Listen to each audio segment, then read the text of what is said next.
አራዳ ማዞሪያ ልንጀምር ስንል እኔ ዞላ ዘላለም ምስላል ፋንቱ አለይታ ለገሰ ሶስት ሆነን ልክ እንጀምረው ስንል ያሬሽ ሁለተኛ ሰላማታ ላይ እንዲጭር ብላችሁ አትጀምሩ በጨራሽ አሉንና ያብረው ሰው ሊያረጉን ከሰብረው እናቋቁም ነው የሚባለው ኤግዛክትሊ እናቋቁም ሶ በጣም ብዙ ነገር ከመጀመራችን በፊት የተወራው ይበልጣል አይደል ያው በጣም ግን ምን እንደምናወራ ከዝዋላ ዓለም ዋንጫ እያያችሁ ነው አይ ሚን ሰሞኑን የትሬቨር ኖዋን ፖድካስት እያየው በጣም ኢንትረስቲንግ ነገር ሲል ሰማሁት ዓለም ዋንጫና አመት ባለ ብዙ ሰው እኔ ኮምብዛም ነኝ ይላል አለ የሆነ የእግር ኳስ ፖድካስት ተከፍቶ እየሰራ ነው እና ልክ ሲጀምር ግን ሁሉም ሰው ተጠሎ ይገኛል ኤግዛክትሊ ይሄም ሆኖ ማለት ነው አፍሪካ ዋንጫና የዓለም ዋንጫ ዝም ብዬ የሆነ ቸልቸልለውና አመት ባለም ብዛም ነኝ ከሚሉት ውስጥ አይነት ነኝ የተወሰኑ አመት ባሎች ካልሆኑ ከዛ ልክ ሲጀምር ዋናው ተሳታፊ ሆኜ ይገኛሉና አሁን የሰሞኑ የዓለም ዋንጫ ፖለቲክስ ቫይራል እየሆኑ ያሉት ነገሮች አጨቃጨቂዎቹ ነገሮች ምናምን ዋናው ተሳታፊ ሆኜ ራሴን አግኝቼዋለሁ እያያችሁ ነው እያየን ነው እንጂ በደምብ መጀመሩን ሰምተሻል ግን እኔ ስለ ኳስ ምንም አንሳው ነው የሚልቸው ስትሉ ብቻ ነው የሰማለው አሁን እኔም እኮ እናንቺ ነኝ ኳስ ላይ የአመት በዓል ኳስ ተመልካች ነኝ ለምሳሌ የኢትዮጵያ ብሔራዊ ቡድን ሲጫወት የዓለም ዋንጫ የመጨረሻ አራት ሲቀሩ ዋንጫ ሲቃረቡ ምናምን አይነት ሰው ነኝ የእንግሊዝ እንደዚህ ሴሪያ ፕሪሚየር ሊግ ምናምን ትለው ቋሚ ተሰላፊ ተመልካች አይደለሁም ሴሪያ ኢጣሊያ ፕሪሚየር ሊግ አልኩኝ ማለት የእንግሊዝ ሴሪያ ብለዋል እንግሊዝ ይሰበርልኝ የአውሮፓ ሊግ ቡድኖች ሊጎች ግጥሚያ ላይ ምናልባት ደግሞ እንትኖች እዚህ የሚዘጋጁ ፕሮግራሞች ምናምን ምን ሰራቸው አልነበሩ የመዝጊያዎች እንደዚህ ከዛ ጋር ምናምን ካልሆነ ብዙ ግድ አይሰጥም ከኢቨንቶች ጋር ተያይዞ የሆነ ጊዜ ሮናልዲኖ የመጣበት ላይ ነበር ካል እንዴ ዋናው አይደሉ እንዴ በነገራችን ላይ በፍጹም ማረሰው እሱ ኢቨንት ላይ ሂልተን የተፈጠረ እጅግ ትዝብት ብቻ ሳይሆን ስለኛ ብዙ እንዳስብ ያደረገኝ ነው ምን ነበር መሰላችሁ ኳሶች በሽቦ ወንፊት ሽቦ ውስጥ የአይ ቲንክ ስፔሻል አይነት ኳሶች ናቸው ተደርድረዋል እዛ አዘጋጆቹ ውስጥ ብዙ ከኢትዮጵያ ውጭ ያሉ ፈረንጆችና ሌሎች የሌላ አፍሪካ ሀገር ዜጎች አሉና የሆነ ሰዓት ላይ አብዛኛው ሰው በግብዣ የመጣ ሰው ነው በጣም በጥሩ ሁኔታ ድሬስ ያደረገ ምናምን ሰው ከዛ ድንገት ኢቨንቱ መካከል እኮ ነው ኳስ በነፃ ያሉት የተደረደሩትን 30-20 ይሆናሉ ኳሶቹ በነፃ መውሰድ ትችላላችሁ ተባለ ፈረንጆቹ ያሰቡት ኖርማሊ የተወሰነው ሰው አጠገቡ ያለው ሰው ይወስዳል ነገሩ እዛ ጋር ያልቃል ልታሙ አትችሉም ነው ሱት የለበሱ ትልልቅ ምናምን ሰው አክሱም አገናግራል በነገር ላይ ሽቦ ማለት ነው ሽቦዎቹ ለስገብሹ በሽቦ ውስጥ ገብቶ ኳሶቹ ዲብለው ትልቅ ማማ ሰርተዋል እና ተጋደሉ በቃ መሬት ላይ እየወደቁ አንድ ኳስ ያዙ እናጥቅ የሚያሳፍረውና የሚያሳዝነው የውጭዎቹ ዜጎች እንዳሉ ፈረንጆቹ ጥቁሮቹ ዳር ይዘው የሆነ የተዘባሉ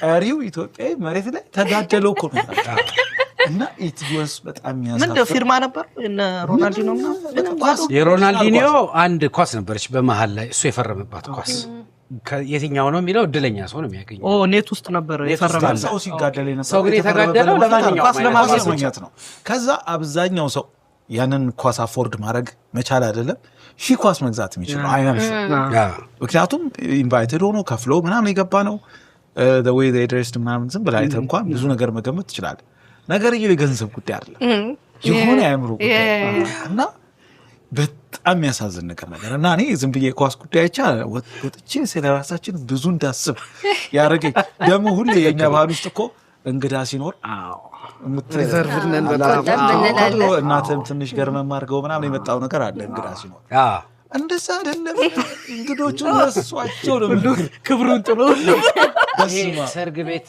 ሊገባ ሲል በር የሚሰብሩት ሰዎች አስገባም ላይ ቦታቸው ተቀዶ የሆነ ነገር ትንሽ አባብጠው አንድ ኳስ ያገኙ ሰዎች ከብዙ በሰው ይሄ ሲሆን ግን ሮናልዲኖ መድረክ ላይ ነበር አላስታውስም መድረክ ላይ ነበር ብሌን ሳሉ መድረክ እየመራች እኔም መድረክ ላይ ነኝ እሱ መድረክ ላይ ነው ኳሱ ተሰጥቷል ምናምን ሲባል እኔ ታች ካሉት ውስጥ ነኝ ግን አልተደባደብኩም። ይሄን ሀሳብ ምንድነው ያነሳሁት? እኔ ኳስ ምጠላ አይደለሁም ሳይሆን በጣም እወዳለሁ፣ ግን ፕራዮሪቲ ሰጥቼ እሪ ምል ቋሚ ክለብ የለኝም። ምናልባት ቋሚ ካለኝ ቋሚ ለኔ ምለው ተጫዋች ነው ያለኝ፣ ግልጽ ነው እንደሆነ ምንም ጥርጥር የለውም። በኋላ ስለሚያነሳው እሱ በእርግጥ ለነገሩ ችግር የለውም እኮ የባርሳ ጋር ተቃውሞ የላችሁም። አንተ ያው የአርሰናል ደጋፊ ስለሆን ፋና የሆነ ታይም ፕራይሙ የሚባለው የባርሳ ሮናልዲኖ ታይም ሌሊት ቤተሰብ ጋር ነው እየወጣው የሚያስፈራ ሰዓት ብዙ ጊዜ 6 ሰዓት ማለት ነበር ሁሉ ያየው የባርሳ ፋን። ስለዚህ እኔ ልክ እንደዛ በጣም ነው የምወደው ሜሲን። ስለዚህ ባርሳ ምናምን ልል እችላለሁ፣ ግን ለሌላ ቡድን እንደዚህ ምናምን ምለው የለኝም። የኢትዮጵያ ብሔራዊ ቡድን ግን ለአፍሪካ ዋንጫ አልፎ ሲጫወት ደቡብ አፍሪካ በመኪና የነዱ ከሄዱ 15 ሰዎች ማለት አንዱ ነኝ። ደቡብ አፍሪካ ሄጃለሁ ማለት ነው ለኳስ ጨዋታ ለማየት። አሁን ይህን ሲያይ በለኳስ ይወዳል ማለት ትችያለሽ፣ ግን እንደዛ አይደለም። በቃ የዓመት በዓል ተመልካች ሊያልቅ ሲል ዋናው ምን ስትሄዱም የዓለም ዋንጫን ምክንያት በማድረግ አልነበረም የአፍሪካ ዋንጫ አስታውስ ከአዲካ መኪና የተለጣጠፈበት አዲካ ቱር 31 ነበር የሚባለው 31 ዓመት በኋላ ስለገባ እንደዛ ነው የሄድነው። እና አሁን ደቡብ አፍሪካ ከሜክሲኮ ጋር ያደረጉት ጨዋታ ላይ የመክፈቻው ጨዋታ 2-0 ነው የተሸነፉት አይደል? 2-0 ሲሸነፉ ደቡብ አፍሪካ በጣም ብዙ አፍሪካውያን ኢትዮጵያን ጨምሮ ጋና በጣም በርካታ ሀገሮች የደቡብ አፍሪካ ተቃራኒ ሆነው ነው የቀረቡት። ፕሮባብሊ እኔ ብቻ ሳልሆን አልቀርም የደቡብ አፍሪካ ደጋፊ ነበርኩት። እኔ አሁን ትላንት የደቡብ ኮሪያ ነበርኩኝ። ጉዳዩ ስለ የኳስም ጉዳይ አይደለም ነገሩና በጣም ትዝብትና ቅሬታን የፈጠረ ነገር ነው። ጭራሽ የሀገራቸው ትልቅ ባለስልጣናት እስኪናገሩ ካፕቴናቸው ወጥቶ እስኪናገሩ ጫናው የደቡብ አፍሪካ በተሸነፈች ካሉት ውስጥ ነበርሽ? ደቡብ አፍሪካ ቅድም እንዳላችሁት የዓመት በዓል ደጋፊ ነኝ። ብዙ አልተከታተልኩኝም። ዞላስ አንዴ ምን አልክ? የደቡብ አፍሪካ ሙሉ ተከታትለዋል?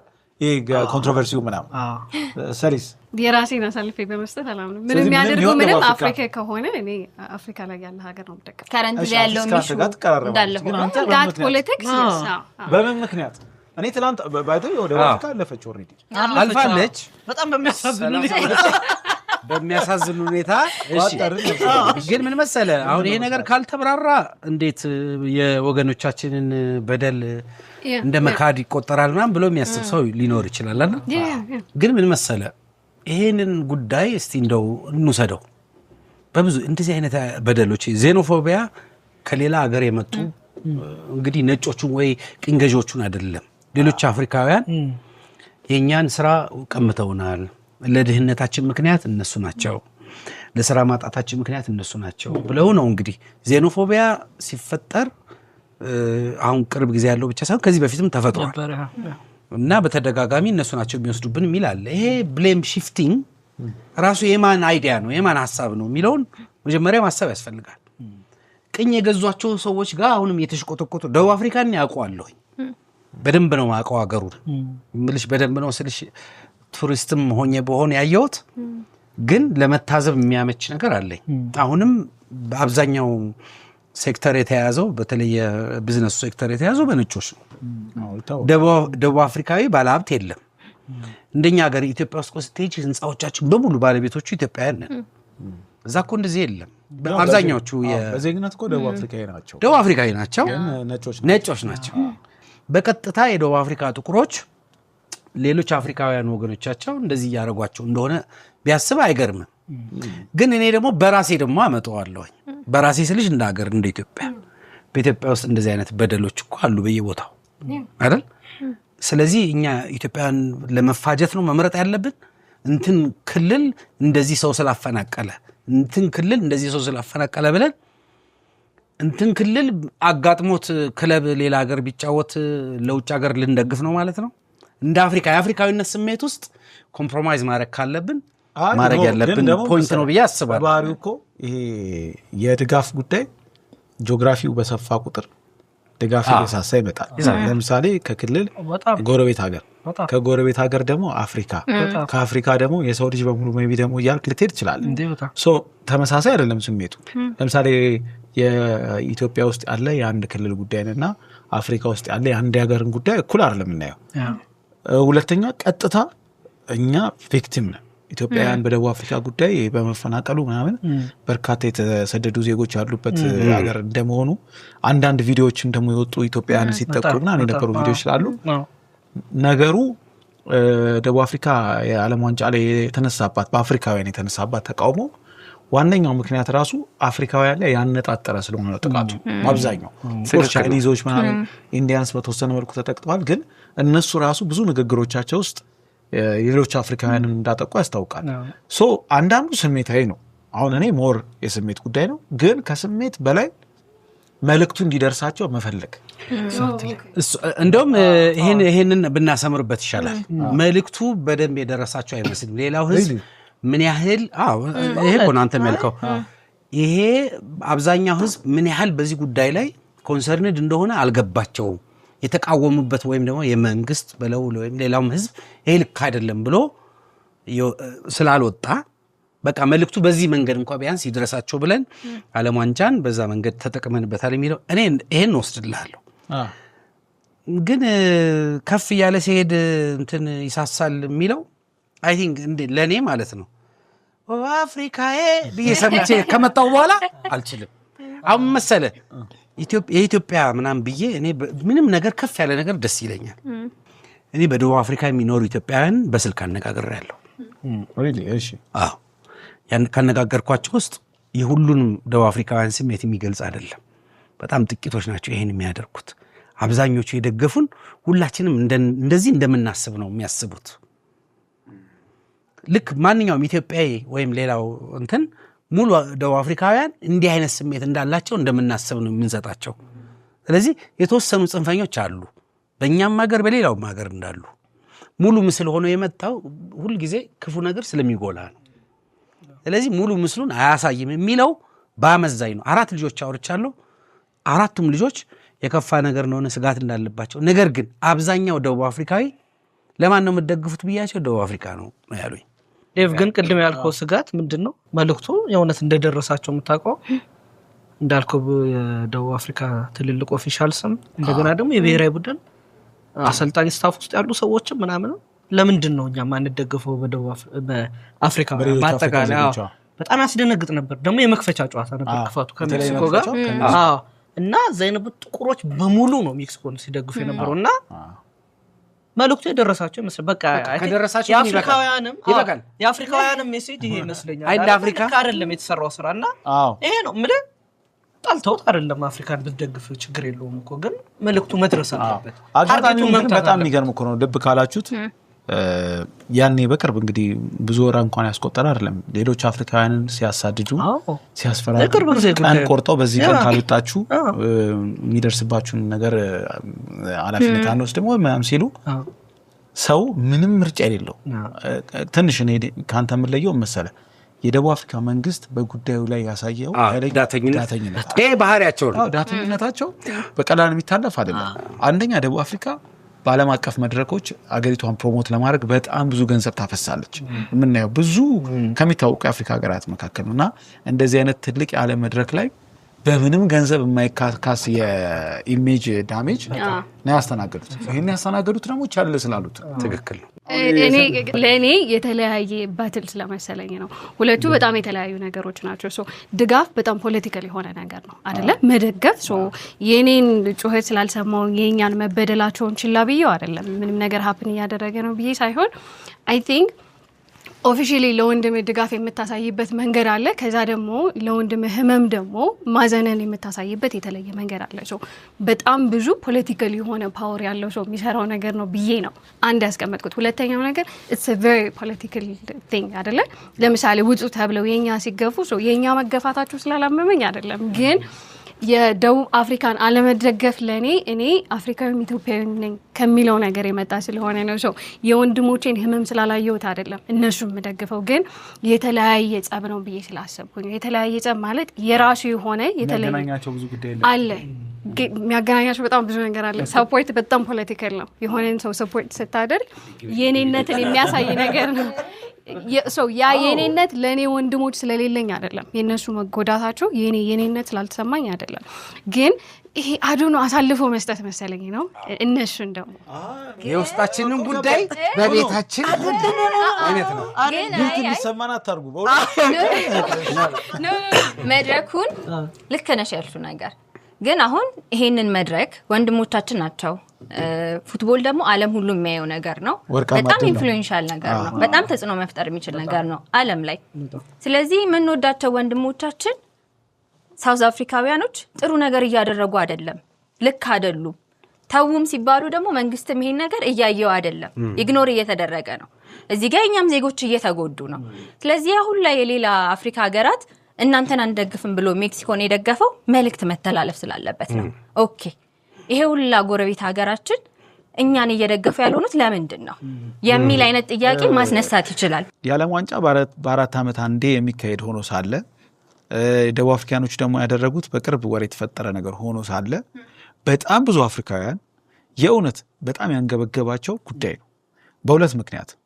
አንደኛው ኦብቪየስ የሆነው በቃ የሌሎች ሀገር ዜጎች በጣም ትንሽ የሚባል ስራ ሊሰሩ የተሰደዱበት ሀገር ሆኖ ሳለ ያ ደግሞ ሊሰደዱበት የሚበቁበት ሀገር ሊሆን የቻለው ሪላቲቭሊ በተለያዩ የቅኝ ግዛት ምናምን ምክንያቶች ሪላቲቭሊ አድቫንስድ ኢኮኖሚካሊ አድቫንስድ ሀገር ስለሆነ ሆኖ ሳለ እነዚህ ድሃ የሚባሉና በጣም አነስተኛ ስራ የሚሰሩ ገንዘብም ካፈሩ በጣም ትንሽ የሚባል ስራ ሰርተው ብዙ ደቡብ አፍሪካውያን የማይፈልጉትን ስራ ሰርተው ገንዘብ ያፈሩ የሌላ ሀገር ዜጎችን ነው ያጫው ማለት እንደዚህ የሚያደርጓቸው ማለት ነው። እና ከዛ አኳያ ምስኪኖችን ማጥቃታቸው ነው አንደኛው በጣም ያንገበገበው።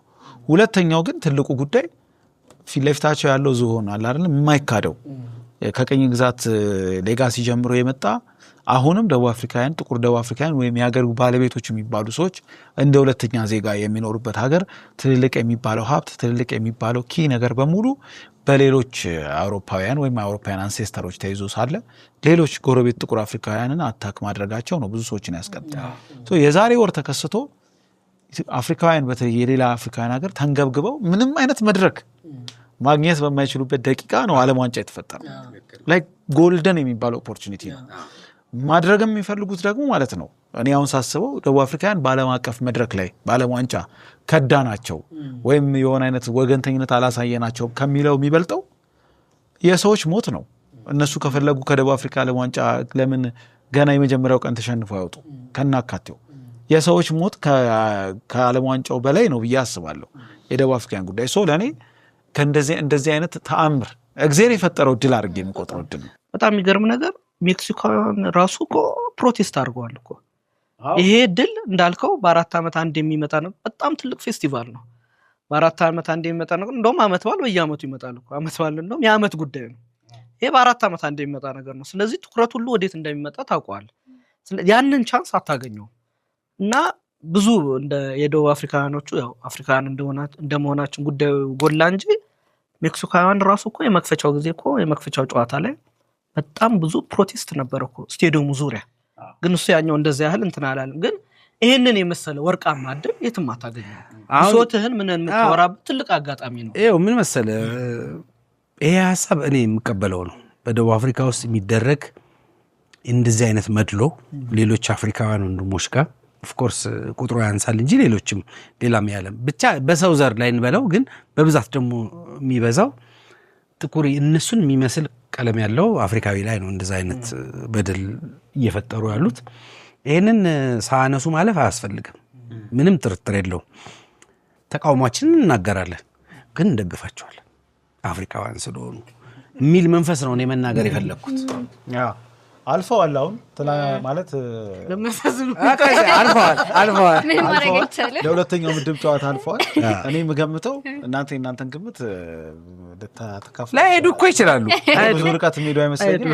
እንደውም አይ ቲንክ የሆነ የዶቼ ቬሌ ዘገባ ነገር የቪዲዮ ዘገባ ይቻለው ይሄ የሌሎች አፍሪካውያን ተቃውሞ የደቡብ አፍሪካ ቡድንን ያበረተዋል ወይስ ያዳክመዋል? እሱን ከዚህ ጨዋታ በፊት ነው እሱን እስኪ እናያለን ምናምን አለ። እኔም በጣም ማሏቸው ነገር አስገርሞኛል። ማለት በዚህ ሁሉ ጫና ሙሉ አፍሪካ እየደገፈች አይደለም በሚል ስሜት ውስጥ ሆነው ከምድብ ማለፋቸው በጣም ይገርማል።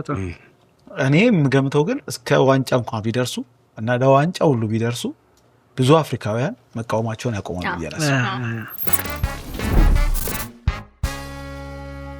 ከትላንት ወዲያ እንግዲህ ደጋፊዎቹን በደንብ አስደስቶ ነው ያደረው።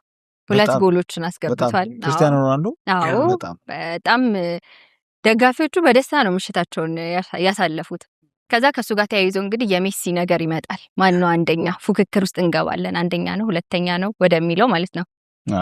እሱን ስናነሳ በጣም የሚገርመኝ ነገር ዓለማችን ላይ አሁን በጣም ኢምቢሊየንስ ነው የሚኖሩ ሰዎች ያለ ነው አይደለ? ወደ 8 ቢሊዮን አካባቢ 8 ቢሊዮን እኔ የሆነ አንዳንድ ቁጥሮች ዝም ብሎ 12 ያክፍል እያለሁ ዝም ብሎ እዛ ይቆሙ ናቸው። እዛ ይቆሙ ዘጠኝ ፕላኔቶች ምናምን ላይ የኢትዮጵያ ሕዝብ 80 ሚሊዮን ምናምን ላለ ነጥብማለው። እሺ ይገርማል። እንደዛ ይሄ ሁላ ሰው ባለበት ምድር ላይ በአንድ ፕሮፌሽን በዓለም ደረጃ ሁለተኛ መሆን ምን አይነት ትልቅ ነገር እንደሆነ እረሳዋለን። ሮናልዶና ሜሲን ስናነጻጽር ሁለቱን ስናነሳቸው ከሌ አንደኛ ነው ከሌ አንደኛ ነው ስንገባ ሁለተኛነቱ ራሱ ምን ያህል ሂውጅ ነገር እንደሆነ እረሳዋለን። ሁለተኛነት አይደለም አምስተኛነት፣ መቶኛነት ሁላ በታሪክ በየትኛውም ፕሮፌሽን ውስጥ በታሪክ ምን ያህል ሰዎች ከዓለም እኮ ቶፕ 10 ኦር ቶፕ 100 ውስጥ መግባት ችለዋል ብለህ ስታስብ በጣም ጥቂት ናቸው። ገብቶሃል አይደለም? ማንም ተነስቶ የሚያደርገው ነገር አይደለም። እና ይሄን ነገር እንረሳዋለን። ቁጭ ብለን ስናያቸው ሁለተኛነቱ ራሱ እኮ አቺቭ የማይደረግ ነገር ነው፣ ክስተት ነው። እና ምን ትላላችሁ? አይመስልህም? አሚና በጣም የሚገርመኝ እኔ በባሎን ዶር በምናምን በጣም ትልቅ በሚባሉ መመዘኛዎች ሜሲና ሮናልዶ ማይተናነስ የሚባል በጣም ትልቅ አቺቭመንት ያገኙ ሰዎች ናቸው። እና የሜሲና የሮናልዶ ንጽጽር የእግር ኳስ ጉዳይ ብቻ አይደለም። በጣም ይጎዝ አላደግ በጣም ስለ ሰዎች ስለ እነሱ አይነት ሰዎችም ከዛ ስለ ደጋፊዎቹም እና ደጋፊዎቹ ደግሞ ስለሚወክሏቸው አይነት ሰዎችም ብዙ ነገር ይናገራል። ለምሳሌ አሁን ያነሳሽው ሰሞኑን እንኳን ልክ የሮናልዶ ጅምር ጥሩ አልነበረም ዓለም ዋንጫ ላይ፣ የሜሲ ደግሞ በጣም የሚደንቅ አይነት ስኬታማ ጅምር ነው። ግን ልክ እንደጀመረ ሮናልዶ ላይ ይደርስ የነበረው ውርጅብኝ እና ሜሲ ደግሞ በጣም የተጋነነበት መንገድ ብዙ ሰው እንድታዘብ ያደርገኝ። አሚን እኔ አሁን ዝም ብሎ ናቹራሊ የሜሲ ደጋፊ ነኝ፣ የሜሲ አድናቂ። የባለፈው የአርጀንቲና እንትን በቃ የህይወቴ አንድ በቃ ውጥረት የተፈታበት አርጀንቲና ዋንጫ መብላቱ ይሄ ነው ለሜሲ በእውነት 4 ዓመት በፊት ማለት ነው። ያን ያክል ነው የሜሲ ጉዳይ የሚስበኝ። ግን በዚህኛው ዓለም ዋንጫ ደግሞ ሰዎች ሮናልዶና ሜሲን ሲያነጻጽሩ የሚጨክኑበት መንገድ፣ ለምሳሌ ሮናልዶ ዩዝለስ ነው በጣም ክሩል እንሆናለን፣ ይረሳል ዩዝለስ ነው ሲሉ፣ ሁለተኛ ሰው ሲንገዳገድ የምናሳየው ነገር እና ሰው ዋንጫውን ሲይዝ ወይም ሴሌብሬት ሲደረግ የምናሳየው ነገር ብዙ ሰው ታዘብኩ ስላችሁ እኮ ጓቲማላ ላይ ሁሉ ነው የታዘብኩት። ኢትዮጵያ ይወጣ ትዝብቱ ዓለም አቀፍ ትዝብት ነው የኖረኝ በእውነት። አሚን ላይክ ከኳስ አልፋችሁ ብታዩት ብዙ የምትታዘቡት ነገር አለ። ደግሞ አሁን ሰሞኑን እሱ 2 ጎል ሲያገባ እንዴት ፍሊፕ እንዳደረገው ቢላሉ አሚን በቃ አብቅቶለታል ምናምን የነበሩ ሰዎች ኮምፕሊትሊ ባይ ዘ ዌይ በጣም የሚገርም አይ ቲንክ የቢቢሲ ዘገባ ነው ያየሁት። ሮናልዶ ኡዝቤኪስታን ጋር የነበረውን ጨዋታ ከማድረጉ 2 ጎል ያገባበትን ጨዋታ ከማድረጉ በፊት 63% ፖርቹጋላውያን መጀመር የለበትም ጨዋታውን፣ እሱ ተሰልፎ መጀመር የለበትም ነበር ኦፒኒየናቸው። ፖርቹጋላውያን ማለት ቤንች መሆን አለበት። ራሳቸው ፖርቹጋላውያን አሁን አንተ ቅድም አፍሪካዊነት ምናምን ትላለህ አትንገዳገድ እንጂ የሀገርህም ዜጋ ይከዳሃል በእውነት ልክ አስተሳሰብ ልክ ነው። አሁን ሮናልዶ የቴዲ እኮ ዘፈን ሁሌ አይለካም አንዴ ነው ጀግና የምትለው እኮ እችን ለማሳየት ነው። በጣም እና ራሳቸው ፖርቹጋላውያን ለእነሱ አሁን እንግዲህ እንደሱ አይነት ትልቅ ተጫዋች አይተው አያውቁም። በዚህ አይነት ሁኔታ ውስጥ ዝም ብሎ ሊደግፉት ነበር የሚገባው፣ ግን ስለተንገዳገደ 63% የሚያክሉ ፖርቹጋላውያን አይወዳደራሉ። ክርስቲያኖ ሮናልዶ ከእንትን አይበልጥም ነው ከሀገራችን አይበልጥም ነው። ኦፍኮርስ ደግሞ ሌላ ሚሹ አለ ካስተዋላችሁት፣ ሮናልዶ ከሀገሩ በልጧል። ብዙ ባይዘ የፖርቹጋል ጋዜጠኞች የእግር ኳስ ተንታኞች ምናምን የሚያሳስባቸው ሂ ኢዝ ቱ ቢግ ነው። እና እንደውም አንድ የሆነ ኮሜንታተር ፖርቹጋል የሚታወቅ ኮሜንታተር ምንድን ነው ያለው እንትን ነው የሚመስለው የፖርቹጋል የሮናልዶ ሀገር ውስጥ ያለችን የሚል ኤክስፕሬሽን ተጠቃ። ሮናልዶ ቢግ ከመሆኑ የተነሳ ፖርቹጋል አንድ ክፍለ ከተማ ፖርቹጋል ክፍለ ከተማ ሮናልዶ የሚል ብሏል። ግን እንደ ሰው ከዋሱን ራሱ ብንተው እንደ ሰው ሮናልዶ በዚህ ደረጃ አሁን ሁለቱን ጎል ሳያገባ በፊት ተንገዳገደ ተብሎ መባሉ ባደራ ያረጋችሁ። አይ ቲንክ ሰው መጣል ማንነት የሚሰጣቸው በጣም ብዙ ሰዎች አሉ። ላይክ ስትወድቅ በጣም ለብሶ ምቾት ትሰጣለህ። ለዛ ይመስለኛል ሳይኮሎጂስት ሌላ ምን ያሳል ኮሜዲ ሰው ሲሆን እኮ እኔ አሁን ስወድቅ ፊዚካሊ ግን አይ ቲንክ ዝቅ ማለት ፈተና አይጠይቅም ነው። የሆነ ሰው ከወደቀ ያንተ ኢኳል ነው ብለህ ማሰብ በጣም ይቀርብሃል። አሁን ሂስ ቱ ቢግ ለምሳሌ ወደዛ መድረስ ከባድ ስለሆነ እሱ ይደርስባል። አይሪ በጣም ብዙ አሁን አንዳንዴ ሩትለስነቱ አንዳንዴ ያለ አይደለ ይሄ የማይረባ ምናምን እንደዚህ አርጅቶ ራሱ ኳስ ቢበቃው አይሻልም ማለት ያን ሁሉ ነገር ለእግር ኳስ የሰጠ ሰው አይመስልም። ካሚንግ ፍሮም አን አርሴናል ፋን ያው ማንቸስተር ማለት በጣም ሮናልዶ ማንቸስተር ውስጥ እያለ ከሚረብሻቸው ሰው ውስጥ ነበር። ጥሩ ስሜት ሊሰማኝ የሚገባ ሰው አይደለም። ኳስ ሲዝ የሚያስጨንቀኝ ሰው ነበር። ግን አሁን ላይ ሆኜ ሳስበው ግን መደገፍ አለበት ብዬ ነው የማስበው። ሁለተኛ ሜሲ ሁሉንም ነገር አቺቭ አደረገ። ለሮናልዶ ሰው ለምን እንደማይሳሳ አሚን ኦኬ ድጋሚ ሜሲ ቢያገኝ በነገር ላይ ምን መሰለህ ዓለም ዋንጫ የመጨረሻውን ጭማቂ የምናይበት ቦታ መሰለኝ። ኦኬ አሁን ሁለተኛ ራሱ የዓለም መሆን አይደንቅም ወይ? ልክ ነው፣ ግን አምነሽ ነው ሁለተኛ የሚለውን ማለት ነው። አሁን እኮ ጥያቄው አንደኛ ማን ነው የሚለው ላይ አይ ግን ምን መሰለህ እኔ አሁን በልዩ ተፈጥሮ ሰዎች አይ ቲንክ ያሉበት ዲቤት የሚመስለኝ እኔ ኳስ እንዳልኩ ደጋግሜ እናገራለሁ እዚህ ጋር ቁጭ ብዬ እኔ ኳስ ተንታኝ ብመስል ለሰው በጣም አስቂኝ የታወቀ ነው። አዎ ግን ምንድነው ዋናው ሐሳብ የዓለም ዋንጫ ቅድም ያልከው ነው መግቢያ ላይ የዓለም ዋንጫ ሁላችንም አንድ ቤተሰብ አድርጎ የዓለም የሰው ልጆችን አንድ ቦታ ቁጭ አድርጎ የሚያገናኘን ቦታ ስለሆነ ስለ ሰው ልጆች ነው የምናወራው። ከእግር ኳስ ያልፋል። ከዛም በላይ ነው። የሆነ ፍቅር እኮ አለው የምትደግፈው ቡድን። አንዳንዴ ሌሊት ልጅ ሆነን ራሱ ሰዓቱ ልክ ያልሆነ ሰዓት ላይ ነው የዓለም ዋንጫ የሚተላል። አሁንም እንደዛ ነው። አሁንም ባይደሪ እንደዛ ነው። በጣም ከባድ ነው። እንቅልፍ አተን ምናምን ነው። በእርግጥ አሁን ለምደነዋል እና በዛ ሁኔታ ውስጥ ሆነን ያሉት ዲቤቶች የሚመስሉኝ ምንድን ነው ጥረት ወይንስ ተሰጥኦ የሚል ክርክር ያለ ይመስለኛል። ያለው ነገር ጥረት ምናምን ከሌ ጥረቱ ምናምን ይሄኛው ደግሞ ተፈጥሮ ምናምን የምትለዋል።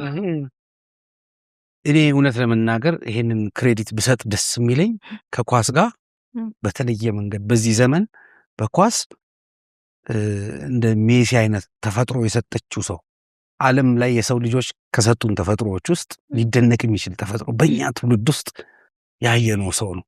ኳስ ለማንወድ ዓለም ወደ ላይ አይደለም። በእርግጥ ግን ኳስ ስራዬ ብለን ለማንከታተል ቋሚ ክለብ ለሌለን ሰዎች እንደኛ እንድናይ የሚያደርገን የሚያጓጓን ርዕሰ ጉዳይ የሰጠን ሰው ይሄን ደግሞ በጣም ብዙ የሮናልዶ የክርስቲያኖ ሮናልዶ ደጋፊዎች ሳይቀር አሁን በጣም አፕሩቭ ያደረጉ ይሄ ሰውዬ የተለየ ሰው ነው የሚል እንትን እየሰጡት እንዳለ ያየን ነው። እና አይ ቲንክ ከዛ አንጻር ቢታይ እንጂ ውድድሩ ቢቀርም ራሱ የፖርቹጋል ብሔራዊ ቡድን ውስጥ ጭምር ከባድ መከፋፈል የፈጠረ የፖርቹጋል ሕዝብን በኃይል የከፈለ እንዲሁም እግር ኳስ የሚከታተል የዓለምን ሕዝብ በጣም እያከራከረ ያለ ጉዳይ ነው። ግን እኔ ካነሳው የጥረትና የተሰጥኦ ኢሹ አንጻር እንደውም በጣም ሰው እንድታዘብ ያደረገኝ ተሰጥኦ ነው። በቃ አንድ ሰው ጊፍት ካለው በአብዛኛው ትንሽ ኤፈርት ነው ይፈልጋል። እኔ እንደዛ አይደለም ማስበው። የሮናልዶ ጉዳይ የሮናልዶ ጥረት የሜሲ ተሰጥኦ ነው ብዬ አላምንም። አሚን በጣም ማች ኮምፕሊኬትድ ነው። ግን እንበልና እንደዛም ብለን ብናስበው ጥረት ላደረገው ሰው አልነበረ መደገፍ ያለብን? አሚን ያኛው እኮ ተሰጥኦ ነው ያለው። ዝም ብሎ ናቹራል ቴንደንሲ ያለው ጥረት ላደረገው ሰው ነው ያገባው መሰለህ። ይባከናል እንትን በነገር ላይ ማለት ነው። ጥረት የሚባለው ቦታ ላይ ራሱ ተሰጥኦ ከሌለ አይሰራም። እኔ በዚህ አላምንም። ጥረት ውስጥ ተሰጥኦ ከሌለ ራሱ አይሰራም። መጠኑ ላይ ነው ልዩነቱ። ምንም እኮ አንድ የሆነ የተመከረ ሰውዬ አውቃለሁ። ጣሊያን ልሂድ ወይስ ጋራጅ ልስራ አለ ሲጠይቅ። አይ እዚህ ጋራጅ ስራና እዛ ጣሊያን ሄደ፣ እዛም ያው ጋራጅ ነው የምትሰራው እዛም ሄደ። ስለዚህ ምልህ አሁን የጋራጅ ሙያ እንትን ብዬ ሳይሆን እኔ በምንም የሚደነቅ በአርትም በምንም ነገር ውስጥ ከላይ የተሰጠውን ነገር ማድነቅ፣ በሰው ነገር ውስጥ ራሱ ከላይ የተሰጠውን ማድነቅ ደስ ይለኛል። በቃ በጥረት ሺህ ጊዜ ጥረት እንትን የምትይ ከላይ ከተሰጠው ራሱ ጥረቱ ትንሽ ጥረት አክሎበት ካልወጣ በቀር አይወጣም። በቃ የጋኑስ መብራት የምትይው የለም ብዙ እንትና እኮ ጎበዝ ነበረ አልተጠቀመበትም እንጂ የምትለው እኮ አለ። በአርት ሙያ ውስጥ እዚህ ጋር ያሉ ሰዎች ስናያቸው በቃ ያወጡ ሰዎች ናቸው። በህግም ህግ ያጠና ሰው ካለ እዚህ ውስጥ አላውቅም፣ ግን በህግ ራሱ ምንድነው ፊክሴሽን የሚባል ይበላል አይደለም? በኮፒራይት ህግ አንድ የአርት ወርክ ጥበቃ የሚያገኘው ምን ሲሆን ነው? ወጥቶ አርት ወርኩ ለህዝብ ሲቀርብ ነው። ፊክሴሽን ወይ ግዝፈት አገኘ ይባላል። ግዝፈት ያላገኘ ነገር በአካል ተጨባጭ ያልሆነ ነገር ታለንት ልትለው አትችልም። ትንሽ ኤፈርት እኮ ያስፈልጋል። ለምሳሌ ብዙ ጊዜ መሲን ትንሽ እንትን ለማድረግ የሚሞክሩ ሰዎች እሱ ምንም ኤፈርት እንዳልጨመረ፣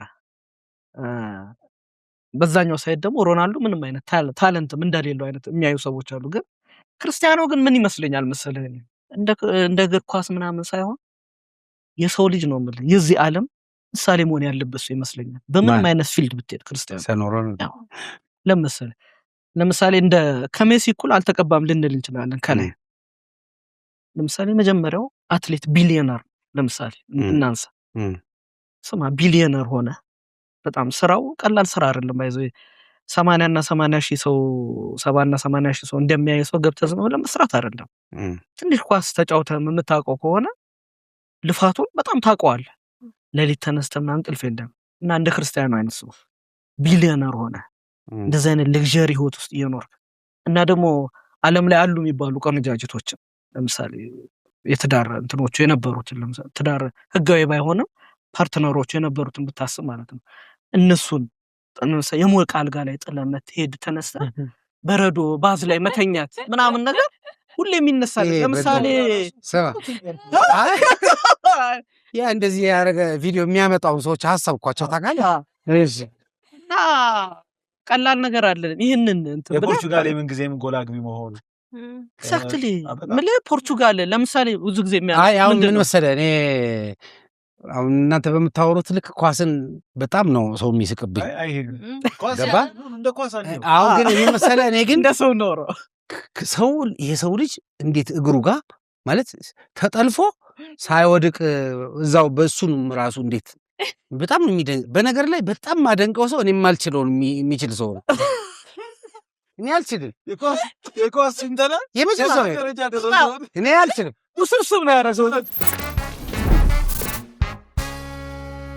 የኤአይ ሙዚቃዎች ልክ የኤአይ መጣ ከተባለ በኋላ በየክለቡ ታክሲ ውስጥ ምናምን የኤአይ ሙዚቃዎች በጣም እየተሰሙ ነው። እኔ ሬዲዮም ላይ ሊጫወቱ ይችላሉ ማለት ሰምቼ አላውቅም፣ ግን አይደረግም አይባልም። ኦሪጂናል የኤአይ ሙዚቃዎች አንድ መልክ አላቸው።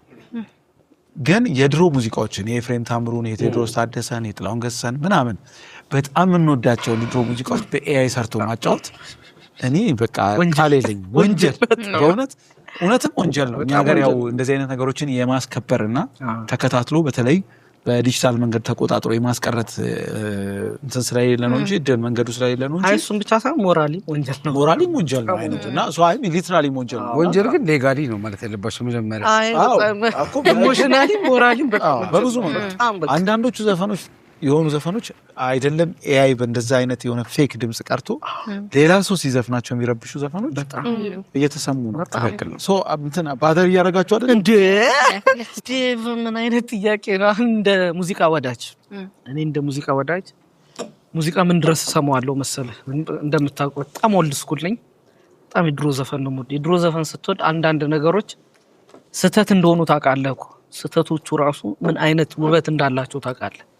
ባህሩ ቀኝን ምሳሌ ማንሳት ትችላለህ። አንዳንድ የኤፍሬም ግጥሞች አሉ በስነ ስርዓት ያልተባሉ ቁጥር የተደገሙ ምናምን። በጣም ብዙ ሙዚቃ ከመስማት የሚገቡ ነገሮች አሉ እና እነሱ ነገሮች ራሱ የዘመን ቀለሞች ናቸው እና ቴዲ ታደሰ ኤፍሬም ምን አውድለውብህ ነው በኤአይ የምትሰማው? እና ኤአይ ደግሞ ማለት ነው ከስሙ ጀምሮ ማለት አርቲፊሻል ነው እና አርቲፊሻል ነገር ነው የምልህ። በቃ ትዝታህንም የሙዚቃ ስሜትህንም ምንህንም ነው የሚወስዱት እና እኔ ፐርሰናል ነው ይሄን ነገር በጣም ፐርሰናል እንዳጠቁኝ ነው እንትን የምለው እንደ ሙዚቃ ወዳጅ ማለት ምንም ቀርቶብህ አይደል። አሁን ለምሳሌ የኤፍሬምን የትኛው መሰለህ የድሮዎቹን አይደል። አሁን ለምሳሌ ኤአይን ዝም ብሎ ጀነራሊ ምናምን አይረባ ምናምን እንደማለት አይደለም። ለምሳሌ ሪከርዲንጎቹ ጥሩ ባይሆኑ ስቲል እሱንም አልደግፍም እኔ። እሱ ራሱ የዘመን እንትን አለው ቀለም አለው ዝም ብሎ እንትን አይደለም። እነሱ ነገሮች አሉ ሊያግዝህ ነው አሲስት ሊያደርግ ነው የሚመጣው ሊያግዝህ ነው ምናምን ነው እንጂ የሚመጣው ዋና ተዋናይ ሲሆን ነው የምልህ። በጣም ያበሳጫል በጣም። አሁን ኤፍሬም ምን አጉድሎብህ ነው እንደገና ደግሞ የዘፈናቸው እንደገና ብሎ ያወጣው በጣም በሚገርም በጣም ማስተርፒስ ከሮሃ ጋር የሰራው እንደገና የሚለው እሱ ላይ ያሉትን ማለት በኤአይ መስማት ማለት ነው ምን ጎል ምን አተህ ነው ማለት ምን እንዲደግፍልህ አርቲፊሻሉ ምን እንዲደግፍልህ ፈልገህ ነው? ለምን ነው ከኔ ምን አተህ ነው የሚቃል እና ኦሪጂናል ሙዚቃ እንደዛ ምን ይመስልኛል? ምን አታችሁ ነው? እኔም እንዳንተ ነው የሚሰማኝ። አንተ ነው እንደው ይቅር በሉኝ የዘፈኑት ሰዎች ችግር የለውም። ግን ምን መሰለህ ግን አሁን እኔ ሳየው ያናድዳል። ግን አሁን እኛ እየመረጥነው ነው ወይ እንደ አድማጭ የኤአይ ሙዚቃዎች ለምን ሰዎች ሊሰሙ ፈለጉ የሚለውን ግን ማሰብ የሚያስፈልግ ይመስለኛል።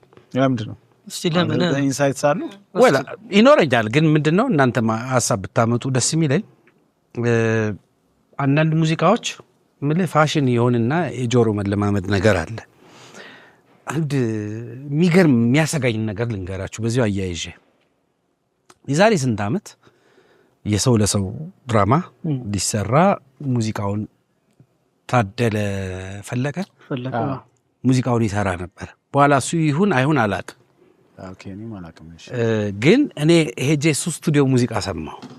ማጀቢያ ሙዚቃ ለሰው እና ስሰማው ሃርሞኒክ ማይነር ወይም አረቢክ ስኬሎች አላለም ለኛ ለኢትዮጵያ ስትሰማው ሮንግ የሚመስል ስህተት የሚመስል ግን የአረቢክ ነገሮች ስታይሎች አሉበት ሙዚቃው ላይ እና እንዴት አረቢክ ነገር እንዴት ተጠቀምክ ምን አስበህ ነው አልኩት። ስለው አይ የኢትዮጵያ ፊልም ተመልካች እኮ በቃና የተነሳ የአረብ እንትን ቶን ለምደረኝ እኔ አንቅቶኛል እሱ ነገር። ጆሮ ለካ ይለምዳል ጆሮ ለማዳ ነው በጣም ጆሮ የሆነ ነገር ይለምዳል እየለመደ እየሰለጠነ ነው የሚሄደው። እኔ እንደውም አሁን የሚያሳስበኝ ምንድነው ታውቃለህ? ለወደፊት ልጆቻችን አድገው ትልቅ ሲሆኑ በዚህ ዘመን የሚወለዱ ልጆች ቦላቦ ምናምን የሚል ዘፈን ሰምተሃል? የህፃናት እኮ በሙሉ እኮ የሚሰሩት አሁን በኤአይ ነው ሙዚቃዎች። ለወደፊት ነው የምነግርህ የሰው ልጅ በጣም ከባድ መከራ ውስጥ ነው የሚገባው። እንዴት ቶኖቹ በቃ የሚለምደው ጆሮአቸው የሚለምደው እንደ ዘፈን ሊሞክር ነው የሚባለው። ሰው ሲዘፍን ሲሰሙ ከዚህ በኋላ ኤአይ ጆሮአቸው ላይ ስለሚሰለጥን የጆሮ ልምምዳችን ውጤት ነው። ማንጸሪያው ይቀየራል። አየህ ዘመን በዚህ ነው ጆሮ ይሰለጥናል። በጣም የሚገርመው ደግሞ ራሱ ኤአይም ሰልጣኝ ነው። እኔ እንደውም በጣም የሚያስቀኝ ምንድነው ታውቂያለሽ? ኤአይ እናሰለጥናለን የሚሉ ሰዎች ያስቁኛል። ራሱ ኤአይ እኮ ሰልጥኖ አልጨረሰም። በተለይ በኢትዮጵያ አንድ በቅርብ ጊዜ እንትና የሚባል ዲለን የሚባል ወደ ኢትዮጵያ መጥቶ የሆነ ኢንስቲትዩት ይጎበኛል እንደዚህ የበለጸገ ምናምን ተብሎ ከዛ ዲለን ፔጅን ታውቀዋለህ ይለዋል እንትኑ ኤአዩ ዲላን የሚባል ሰው አይታወቅም ማለት ኤአዩ ምን ሎካል ኤአይ ነው እንዴ? አዎ ኢትዮጵያ ውስጥ ይሰራል። ከዛ በኋላ ማብራሪያ ሰጡ ሰዎች ይጠበቃል። ማብራሪያ ሰጡ ሰዎች ምን አሉ? አይ ይሄ እስካሁን የሰለጠነው አሉ ሎካሊ ነው እውቀት ሎካል ሰው አስበው እነ ዳሎልን ምናምን ያዘው። ከዛ እኔ ግን የመጣልኝ ምን ታውቃለህ? እማማ ዝናሽ ነው ትዝ ያለኝ። አልተማርኩም ዝም ብለህ ተላላኪ ኤአይ ሚውዚክ ከመምጣቱ በፊት እንደ ጓደኛ ጀሚናይ ቻትጂፒቲ ማየት በጣም ፋሚሊየር ያደርገዋል። አይ ቲንክ ሶ እንጂ እኔ በጣም ኤአይ ሚውዚክ ቅድም እንዳልከው ሜቢ የሆነ እንደ ሰፖርት ቢገባ ነው እንጂ አርቲስቱ ጋር ኮሚኒኬት ካላደረግኩኝ ሲዘፈን ስቶሪው ጋር ኮሚኒኬት ካላደረግኩ እኔ እንጃ ዘፈን እያዳመጥኩ አይመስለኝም። ሰው መሆኑን ማረጋገጥ በጣም ነው የሚረብሸኝ። በጣም ነው ደስ የማይለው። የምትወጂው ሙዚቃ እንደዚህ ሆኖ አይተሽ ታውቂያለሽ? አዎ በደንብ። ከዛ ደግሞ እኔ በጣም ኮንሰርን ነው የሚያደርገኝና ኮንፈርት የሚነሳኝ ነገር ምንድነው አሁን አርት ሙዚቃ ሰዎች የኖሩበትን ኤክስፒሪየንስ ህመማቸውን ደስታቸውን ለኛ ኮሙኒኬት የሚያደርጉበት መንገድ ነው። በቃ ከዛ ሰው ጋር በሆነ መንገድ ከፍቶኝ በቃ የሚያጽናናኝን ሙዚቃ ስሰማ ሪሌት አደርጋለሁ ከዛ ሰው ጋር። ያ ሰው ደግሞ በህይወቱ በፎሮ በንባቡ በቤተሰቡ በምናምን ያካበተውን ነገር ነው በዛ መንገድ እየሰጠኛለሁ። ኤአይ ሙዚቃዎችን ጀነሬት እያደረገን ስንሄድ ግን ወዴት ነው የሚሄደው ሙዚቃ? ወደፊት ያንን ነገር እያጣነው ልንሄድ ነው ማለት ነው። በቃ ይሄንን ሪሌት የምታደርገውን ነገር ይሄ ኢሞሽንን ታሪክን እያሳጣን ነው የሚሄደው። በጣም የሚያሳዝነው ደግሞ እንዳልከው ሌጋሊ በጣም ኢሹ ነው። እኛ ሀገር አይደለም እንጂ ውጪ የሚካሰሱበት ነገር ነው። ትሬን ያደረገ ነገር ነው ኤአይ ራሱ ኦልሬዲ የሰዎችን ሙዚቃ ተሰጥቶት ነው አልጎሪዝሙ ራሱ አይደለ ያን ፕሮሰስ አድርጎ እንትን የሚለውና በሆነ መንገድ ደግሞ የነሱንም እንትን እየቀማክ ነው። የኮፒራይት እንትን ኢሹም አለበት። በቃ እነሱ የለፉበትን ነገር እየወሰድክ ነው። ስርቆትም አለው። እኛ ሀገር እዛ ባይደርስምና እኔ በጣም ነው የሚረብሸኝ ይሄ ጉዳይ። የህግ ጉዳይ እኮ ነው፣ ወንጀል እኮ ነው። ይሄ ሰው ከዚህ በፊት የተዘፈነ ዘፈን ድጋሚ መስራት ከፈልክ ህግ እጠቅስልሃለሁ። አሁን ቅድም የኳስ ሰው አይደለም ብያለሁ፣ የህግ ሰው አይደለም። እንደ ፊልም ሰሪ ግን ለፊልም ሰሪ የሚያስፈልገው የህግ እንትን ጠቅሼ ነገር አለ። በኢትዮጵያ ህግ መሰረት በንግድ ህጉን ብትሄጂ ወንጀል ነው። እንደገና በአዋጅ ደግሞ በ410 ህዝባር 96 ህዝባር 94 በ2006 ለይልኝ በወጣው በ872 የኮፒራይት ህግ መሰረት ህግ ወጥ ነው። የሰውን ስራ የኮፒራይት ባለመብቱን ስራ ሳያስፈቅዱ ድጋሚ ያ ራይት ሳይኖራቸው መሰረት ህግ ወጥ ነው። ይሄንን ማንቀሳቀስ ለምሳሌ ልስጥ፣ ካፌ ውስጥ ማለት ነው ሙዚቃ እንሰማለን አልካደል ቅድም ካፌ ውስጥ ሙዚቃ በኤአይ ማጫወት እኮ አይደለም። ኤአይ ያልሆነውን ራሱ ቴዎድሮስ ታደሰ እውነተኛውን ማጫወት እንኳን ራሱ መከፈል እኮ ያለበት እኮ ለቴዎድሮስ ታደሰ ነው። እንኳን ኤአይው ነው ነገር ማለት ለባለ መብቶች ኦኬ ኮፒራይት ኤንድ ሪሌትድ ራይትስ አሉ። የቅጂ መብትና ተዛማጅ መብቶች አሉ።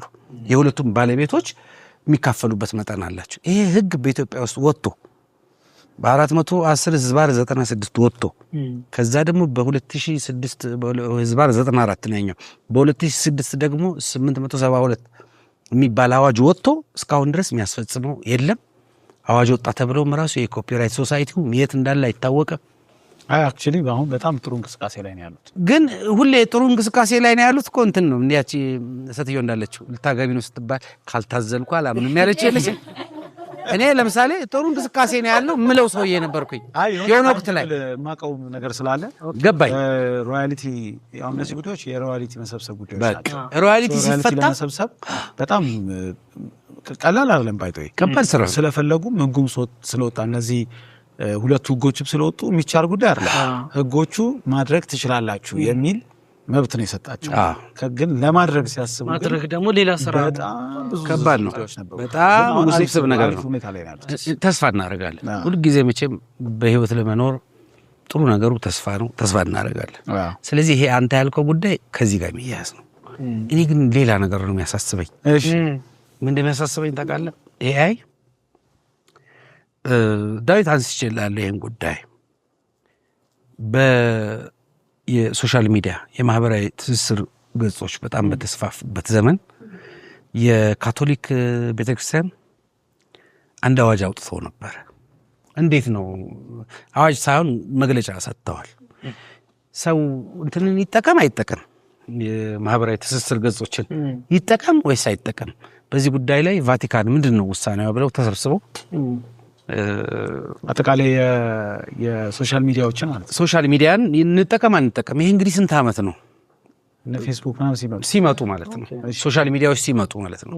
ሚዲያ በሞኖፖል የተያዘው በተወሰኑ ነበር አይደል? በፊት ዋን ዌይ ነው፣ የተወሰኑ ግዙፍ ሚዲያዎች አሉ፣ በዛ ነው። ከዛ ሁሉም ግለሰብ ብቻ ነው ያለው፣ ሰሚና ተናጋሪ ነው ያለው። ታዛቢ ምናልባት በሳምንት አንድ ቀን እሑድ ደብዳቤ ትጽፋለህ ለከሊቴ ሙዚቃ ምናምን ከንትን ከተማ ምናምን ብለህ ዜድ ነኝ ከምናምን አፍቃሪ ምናምን ብለህ ኤም ነኝ ምናምን እና ደግሞ ድሮ የነበረ የሬዲዮ ዘፈን ምርጫ ምናምን ከምናምን ክፍለ ጦሩ ከምናምን እሱ ነው ቱ ዌይ ከተባለ እሱ ነው። አብዛኛው ሰው የሚዲያ ኮንሱመር፣ ጥቂት ሰው ደግሞ የሚዲያ ኮንቴንት አቅራቢ ሆኖ ነበር። ዋን ዌይ ነው፣ አንድ ባንድ ወገን ነው የሚሰጥ። በእርግጥ በድሮም ጀምሮ አሁን በትራዲሽናሉም ትምህርት ብታየው ለምሳሌ በኢትዮጵያ ኦርቶዶክስ ተዋሕዶ ቤተክርስቲያን ትምህርት ራሱ ዋን ዌይ ነው። ምን ማለት ነው? ለምሳሌ የጽሁፍ ትምህርት ማለት ነው። በጣም ኃይለኛ ካህን የምትለው ሰው፣ በጣም አዋቂ የምትለው ሰው መጻፍ አይችልም። በድሮ ትምህርት ነው የምነግርህ። መጻፍ በጣም ጎበዝ የሚባለው ሰውዬ ሲችል ነው ወደ የጽሁፍ ትምህርት አሁን እኛ ታች ነው የምንጀምረው አይደል? ያ ግን ማለት ነው ጎበዝ አዋቂ ሰው ከሆነ በኋላ ነው መጻፍ ትምህርት የሚሰጠው። ምክንያቱም መጻፍ ለጥቂት ሪስፖንሲብል ሰዎች የሚሰጥ ጉዳይ ስለሆነ አሁን እኮ ሶሻል ሚዲያ መናገር ከመጀመሩ በፊት የሚጽፍም ሁሉ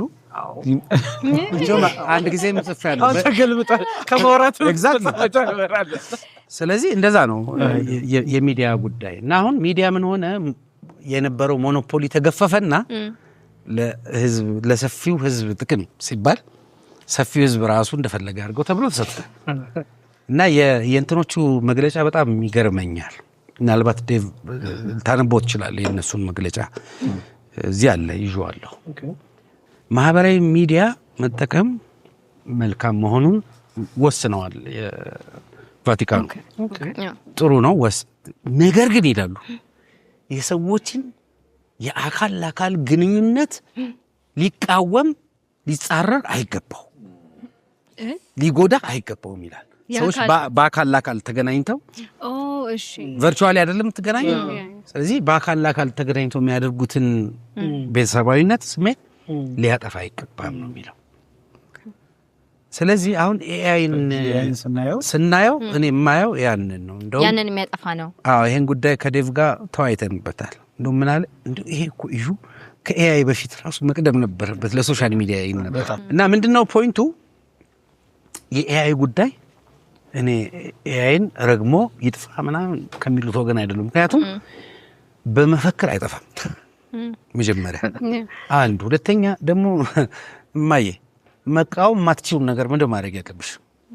አብረሽ ማልመድ ተቀብሎ እንዲበጅ ማድረግ ማልመድ አለ። እና እንደ ኢትዮጵያዊ ደግሞ ምንድነው መፈክሬ? በሰው ጠበንጃ በሰው ብረት አረ እንዴት አድርጎ አወቀበት የሚለው ላይ ነው ያለው። ናይስ ሶ ግን ስጋት ይታያል። ለምሳሌ የሰው ለሰው የአካል ለአካል ግንኙነቶችን ሊያስቀር ይችላል ኤአይ የሚል በግሌ አልሰጋም። ለራስ ብቻ አልሰጋም ያልኩ ለምን እንደሆነ ልንገር። ያሰጋል ሐሳቡ፣ ግን ከነቃን ከታገልን ግን የሆነ ጊዜ እኮ ጫማ ሰሪዎች ብዙ እኮ ዘመቻ ወጥተዋል እኮ ጫማ በፋብሪካ መሰራት ሲጀመር። በአሁን ሰዓት ግን ጫማ ሰሪ የሚባለው በግል ጫማ የሚሰራ ባለሙያ ማለት የመጨረሻው ቶፕ ተከፋይ ሰው ነው። ጥቂት ምርጥ ሰዎች ይቀራሉ። ቴክኖሎጂ ሲተካቸው፣ ማሽን ሲተካቸው አብዛኛውን ስራ የረቀቀ ጥበብ ያላቸው ባለእጆች ግን ጎልተው ይወጣሉ። እኔ አሁን ራሴን የማየው እንደምንድነው ያለኝ ትግል ከማሽን የተሻልኩ ነኝ የሚል ትግል አለብኝ የሚል አሳይመንት ሰጣለሁ ለራሴ ብቻ አይደለም ለምነገረው ሰው በሙሉ እኔማ ከማሽኑ እሻላለሁ ማሽኑን እኔማ በዚህ እበልጠዋለሁ የሚል ነገር ያ ደግሞ ማሽኑን ከማወቅ ይጀምራል።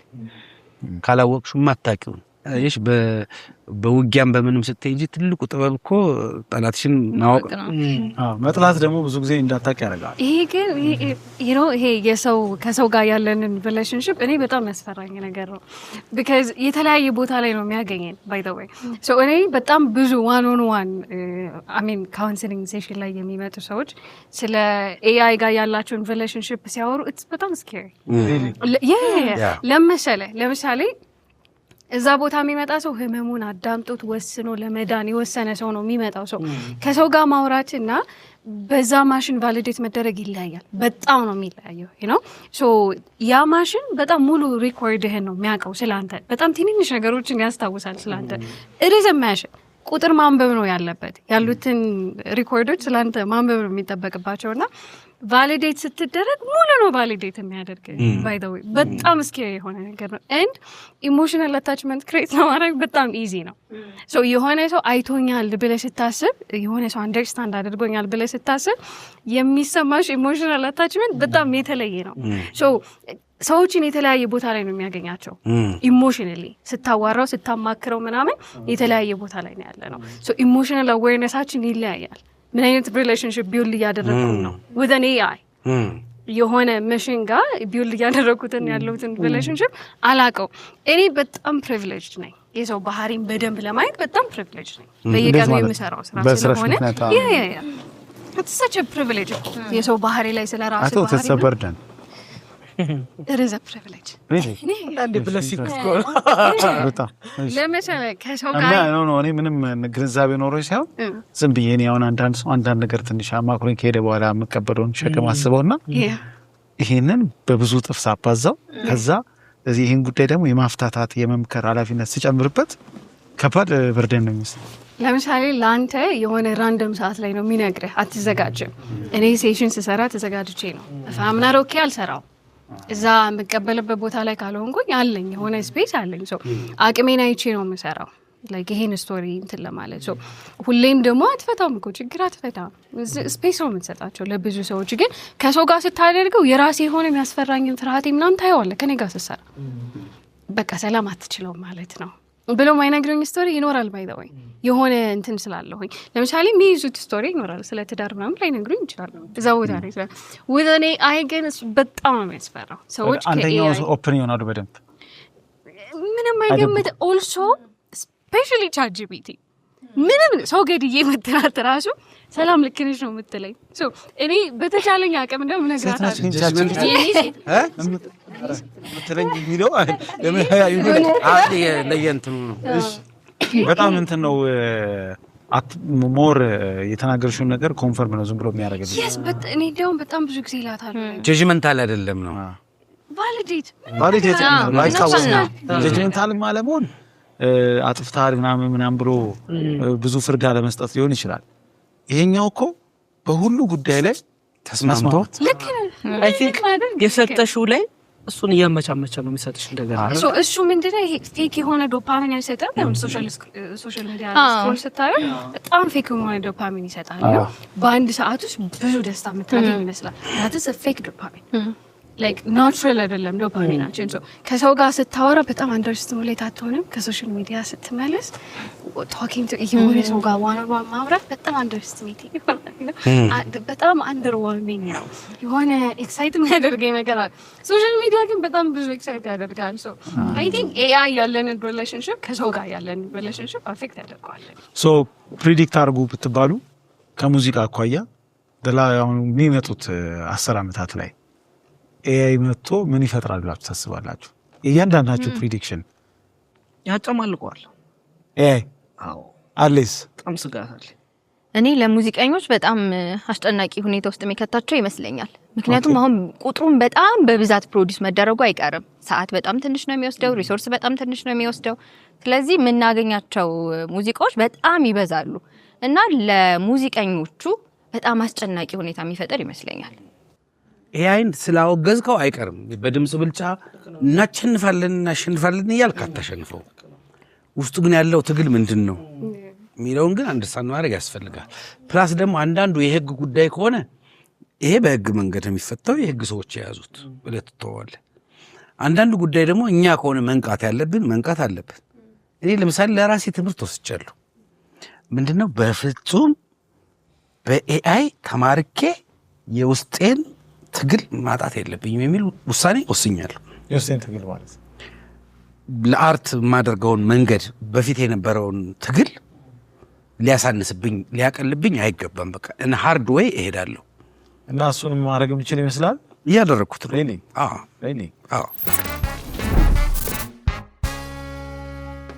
ፖሊጋሚስት ሚል ሲሪየስ ሰሞኑን እንደወጣ መቼም አይታችኋል። እና በጣም ከባድ ኮንትሮቨርሲ፣ ጭቅጭቅ፣ ከጭቅጭቅም በላይ የሆኑ ከተጨቃጨቁ ውስጥ ነበር። ምን ቪዲዮ ሰርተሽ አላየሁም ማለት አይ ሪፍሌክት ማለት አይ ከተጨቃጨቁት ውስጥ አይደለም ግን ከውስጥ ጋር ለመጨቃጨቅ ዝግጁ ከሆኑት ውስጥ ናት። ሶ ግን ከሁሉ በፊት ምንድን ነው እንደዚህ አይነት ምሬት ሊፈጥር የቻለው? በተለይ ቀላል የማይባል ቁጥር ያላቸው ሴቶች ናቸው በብዛት በመላው ዓለም በኢትዮጵያ ሪያክት አድርገው ቪዲዮ ጽሁፍም የጻፉት። ሶ ምንድን ነው እንደዚህ በጣም ፕሮቮካቲቭ የሆነው ነገር ምንድን ነው ሲልከሰ አይተዋል? ሾውን አይተዋል? ያ ትንሽ ኤፒሶዶች ቀርቶኛል። እግዚአብሔር ይርዳ። ማምላክን የትኛው ለሚያዩ ሰው እግዚአብሔር ይርዳችሁ። ማምላክን ነው ማለት ኢን ሴንስ ባያዩት ይሻላል በሚል ሴንስ ነው ወይስ? እኔ አሁን ባላዩ ይሻለኛል። ለመሰለ የራሳችን እንትን እኔ ፓይለት ኤፒሶዱን ያየሁት። ስለዚህ በፓይለት ኤፒሶዱ ተነስቼ ከዛ ግን መጽሐፉን ደግሞ በደንብ ሪቪውን አይቻለሁ። መነሻ መጽሐፉ ሶ ባያዩት ይሻላል ልትያስ ግን ይሄ ተቃጠልኩት ነው ያል ይቃጠሉ ሰው ተቃጥለሻል እንዴ? ኧረ አቆይ በየተራ ተቃጠሉ። አሚን አለመቃጠል ስተት አይደለም ማለት አይቻልም። እንዲህ ጎትቼ ባወጣው የመጀመሪያው ነገር ማለት ነው ጆናሲ ያ አንዴታ ጆናሲ ጎሞራ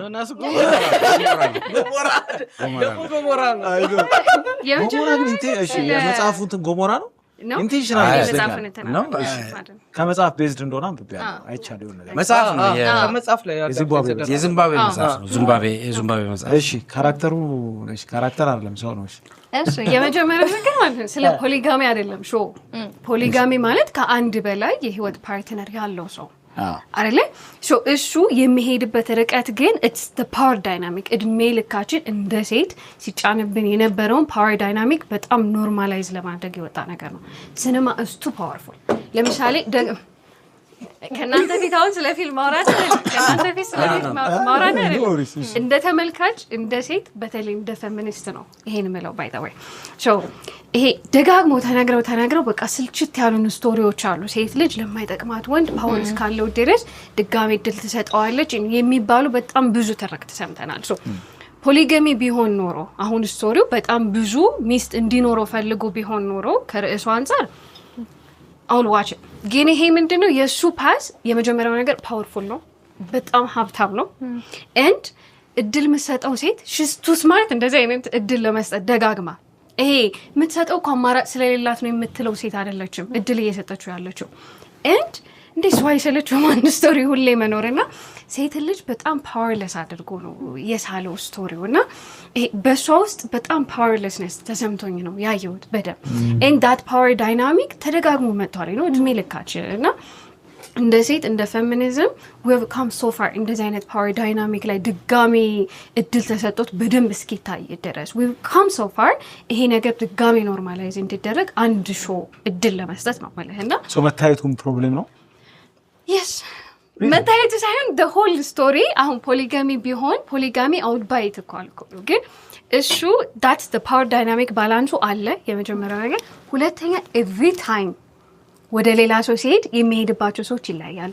younger every time she gets more younger ነገር ነው ሴቶችን በጣም ሴል አድርጓቸዋል ይሄን ካደረገችም በደንብ ፕሮሞት መደረግ ያለበት ስቶሪ አይደለም like በሆነች ሴት ኤክስፐንስ ነው ስቶሪው የተነገረው እና like every woman ነው እዛ ቦታ ላይ ያሉ ሴቶች በሙሉ በእነሱ ኤክስፐንስ ነው ስቶሪው የተነገረው so that በጣም ነው የሚያናድደው so ቁጥሮቹን ካያችኋቸው በጣም ቀላል የማይባል ቁጥር በተለቀቀ በ24 ሰዓት ውስጥ እንኳን በመላው ዓለም ነው የታየው እና ከአፍሪካ የመጡ ሲሪየሶች ኔትፍሊክስ ላይ ከሚታዩት አቨሬጅ እይታቸው በላይ ነው በጣም የታየው ሰዓቱም ስንት ሚሊዮን ነው አይ ቲንክ 10 ሚሊዮን ሰዓት ያየው መሰለኝ የታየው የሰዓቱ መጠን ማለት ነው በአንዴ ነው 22 ኤፒሶድ ኔትፍሊክስ ላይ ድሮፕ የተደረገው so ይሄ ሁሉስ እሺ እይታ ለምን ሊያገኝ ይችላል ሬጅ ቤት really yeah እኔ አሁን ለምንድን ነው የጨረሽው በትለይ የስክሪን ዲሲፕሊን እንደሌለኛ ወቁት በዛ ነው ሰው እንደ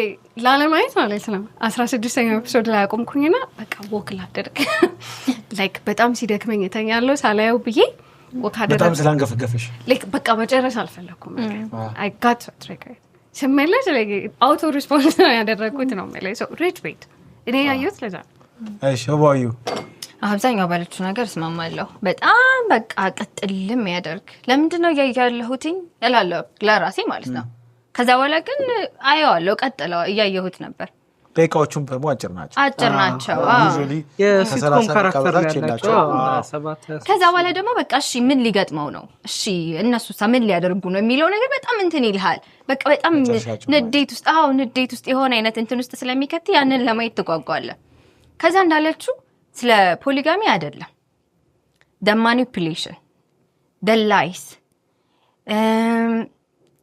እነሱን ዲስሪስፔክት የሚያደርግበት መጠን ማኒፑሌት የሚያደርግበት መጠን በቃ ማመን ነው የሚያቅት ከዛ ደግሞ ሴቶቹ የተሳሉበት መንገድ በስማ በጣም ሻሎ አድርገዋቸዋል ዲያሎግ ውስጥ የሆነ ነገር በቃ ስፖይል እንዳናደርገው ትልቅ ነገር አድርጎ መጥቶ ዋናው ካራክተር ማለት ነው ከሷ ጋር ኦኬ ነገር ታነሳዋለች ይሄንን there is no way ይሄ ነገር ሳይነሳ የሚታለፍበት ምናምን ነገር ብለን ስታስብ ወይ መኪና ገዝቶ ኦር አበባ ይዞላት መጥቶ ምናምን ነገር በቃ አይስ ለጉዳዩ እንኳን ነው ራይት ኦኬ ምናምን ነገር ብለው ሙቭ ኦን ስታደርግ ታያለክ which is በጣም የራቀ ነገር ለሴቶች ለአብዛኞቻችን የራቀ ነገር ነው ያስባለሁ እና በዛ ልክ ሻሎ ማድረጋቸው ካራክተሮችን በጣም ነው ያልወደድኩት ከዛ ደግሞ what is love የሚለው ነገር question እንዳረግ አድርጎኛል yes ለምን መሰለ በጣም በተደጋጋሚ እሱ የሚጠቀመው ቃል ዋናው ካራክተር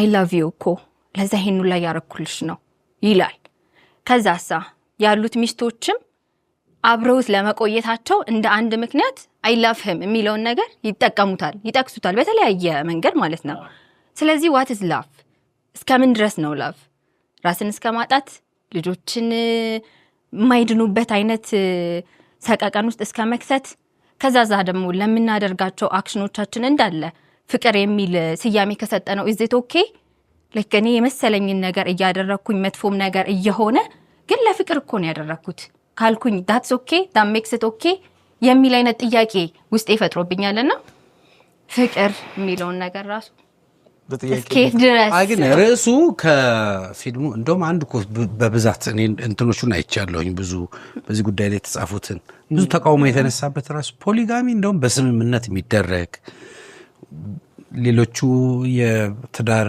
አጋር የተባሉት ሌሎች ሴቶችም ተስማምተውበት ጭምር አብረው የሚደረግ ይሄኛው ግን ክህደት ያለበት ምናምን ስለሆነ ኢቭን ርዕሱ ራሱ አግባብ አይደለም የሚል እኮ ትችት ነው አንዱ አይደል መነጋገሪያ ሆኖ በደቡብ አፍሪካ ነባር ባህል ውስጥ ፖሊጋሚ ወግ አለው አሁን እሱ እንደሚያደርገው ሳይሆን የሆነ የሚደረግበት ወግ አለው ቤተሰብ የሚስማማበት ነው ሴቶቹ ተታለው ተደብቀው የሚደረግ ነገር ሳይሆን መጀመሪያውን ማውቀው የሚገቡበት ፈቃዱም የነሱ ጭምር ያለበት ነገር ስለሆነ ይሄ ዝም ብሎ ማኒፕሌት ተደርገው ተታለው ይሄን ያክል በማያውቁት ሜሬጅ ውስጥ ቆይተው በኋላ ላይ ዲስከቨር የሚያደርጓቸው ነገሮች ሁሉ የፖሊጋሚ ዴፊኒሽን የሚያሟሉ አይደለም ዲስሪስፔክት ነው ለፖሊጋሚ ለተባለው እነሱ ትራዲሽናሊ ለያዙት ነገር ነው የሚለው ግን at the same time ክርክሮች አሉ እዛ ውስጥ ያሉ ሴቶች እውነት ማኒፕሌት ተደርገው ነው ወይስ ምርጫቸው ነው እየኖሩ ያሉት የሚልም ቾይስ አለ what's your take ከሴቶቹ ወገን ሆነ ስታየው ጆናስ በቃ ማለት ምን ትለዋለህ?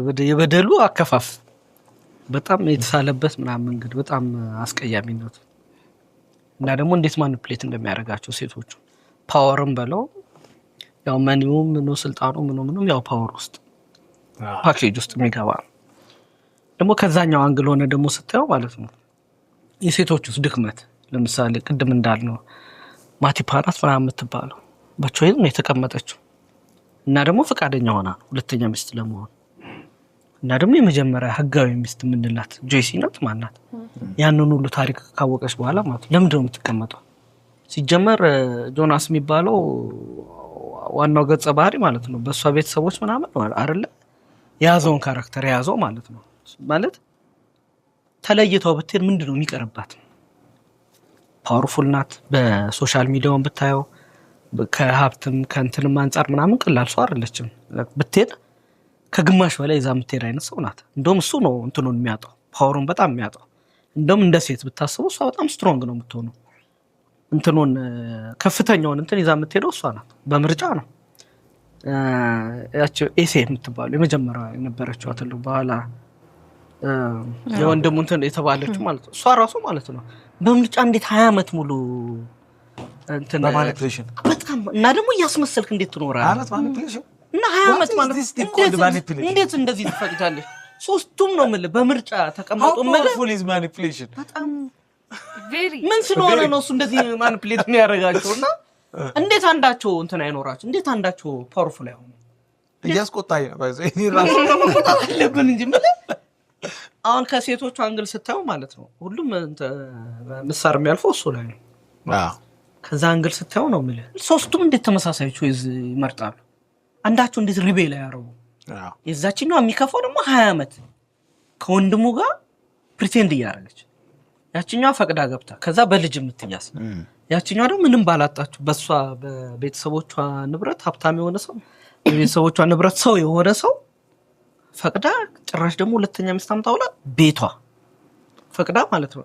እንዴት ሴቶቹ ሲያይ ይኖራሉ? ታውቃለህ እኔ አሁን ጦጣ ነው የሆንኩት አንድ ክፍል ነው ያየሁት ግን ደስ ያለኝ መሰለህ እንደኔ ጦጣ የሚሆኑ ሰዎች ካሉ በጣም መጠንቀቅ ስላለባቸው ይሄን ፊልም ለማየት የሚነሳ ሰው ካለ መጠንቀቅ ያለበትን ነገር ቢያንስ እኔ መናገር የምችል ይመስለኛል።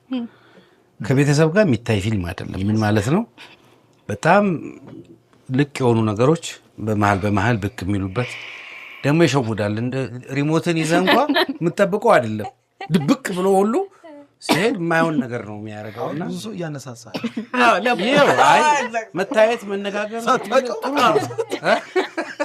ነው እንዴ አንተም ይብራል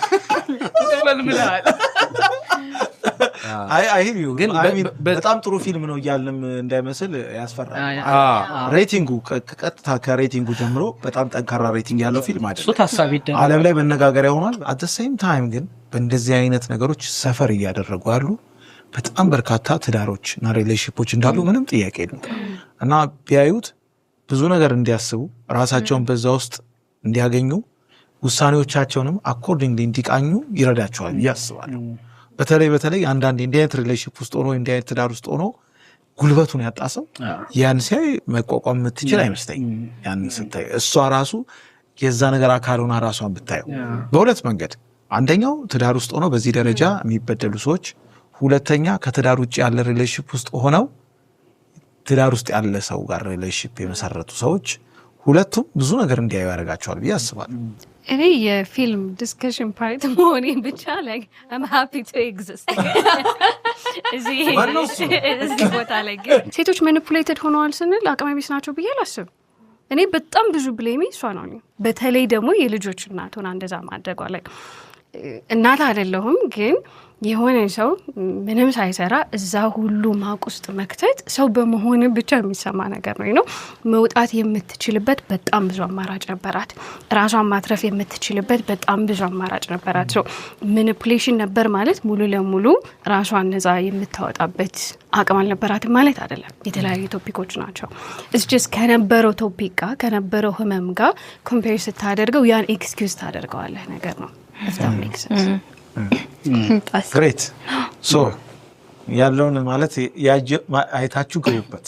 ፖሊጋሚስት ይሁት የምንለው ጉዳይ አይደለም። አይታችሁ ግቡበት። እኛም ስፖይል ላለማድረግ ብዙ ያነካካኑ ነገሮች አለ ብዬ አስባለሁ። ምናልባት ምን መጽሐፍ እየሰማችሁ ነው? ኤኒቲንግ ኒው? ምን አለ አሁን በዚህ ዘመን ምን አለ ምናምን በረጃቸው እድሜ ለነሱ ኤኒቲንግ ኒው? እኔ አይ ቲንክ በጣም ብዙ በጉጉት የምጠብቃቸው አልበሞች አሉ። ክረምት ምንም ይሁን ምን የላይፍ ስታይላችን የትኛውን ክረምት አፌክት የማያደርገውም ቢሆን ክረምት ብቻ ሲመጣ እንደ በቆሎ ምናምን እንደንትኑ አዳዲስ አርት ወርኮችን መጠበቅ ምናምን ነገር አለኝና I'm looking forward ብዙ አዲስ አርት ስራዎችን ግን ስፔሲፊካሊ ይሄን ለማለት ይከብደኛል። እንትናን እየሰማሁት ክረምት ላይ እንደዚህ አይነት ማለት ነባን ናይስ የነባን አልበም እየሰማሁት ኢንትረስቲንግ ነው አይደል? በጣም አንደርሬትድ ነው ደግሞ በጣም አንደርሬትድ ነው። ገርሞኛል በነገር ላይ አይደለ? ሰምቼው አንድ ሾው ላይ አይቼው ከዛ በፊት አላውቀውም ነበር ነው እስቲ ይሄ ነገር አንብቤ ሰማው። ሀሳቦችም ይገራርሙ ሀሳቦች አሉት። ሙዚቃውም በስታይል ደረጃም ራሱ ትንሽ የራሱ ቀለም ጥሩ ዜማ፣ ጥሩ ሊሪክስ፣ ጥሩ ሙዚቃዎች አሉት። ከዛ በጣም አሪፍ ኦሪጂናል ወርኮች አሉት። ዘግይቼ ነው የሰማሁት። በጣም ዘግይቼ ነው የሰማሁት። ግን አሁንም እኔ የሙከራ ያህል ነው የሰማሁት። ገና አልሰማሁትም እላለሁ። ለምን 2 ጊዜ ሰምቼዋለሁ፣ ግን በደንብ ማጣጣም 3-4 ጊዜ ሰምቼዋለሁ። ከዛ ስሰማው ድጋሚ በሰማሁት ቁጥር 3-4 ጊዜ ስላችሁ በርከት ያለ ጊዜ ሰማኋቸው ትራኮች አሉ። ግን እንደ አልበም 3-4 ሰምቼዋለሁ። በሰማው ቁጥር የሆነ ትራክ ሌላ እየሰማሁ ይሄ ራሱ ኢንትረስቲንግ ነው ምናምን እንድል አድርጎኛል። እና አይ ቲንክ በደንብ ድል ሊሰጡት አድማጮችም ይገባል። በጣም ረጅም ቆይታ ነው ያደረግነው።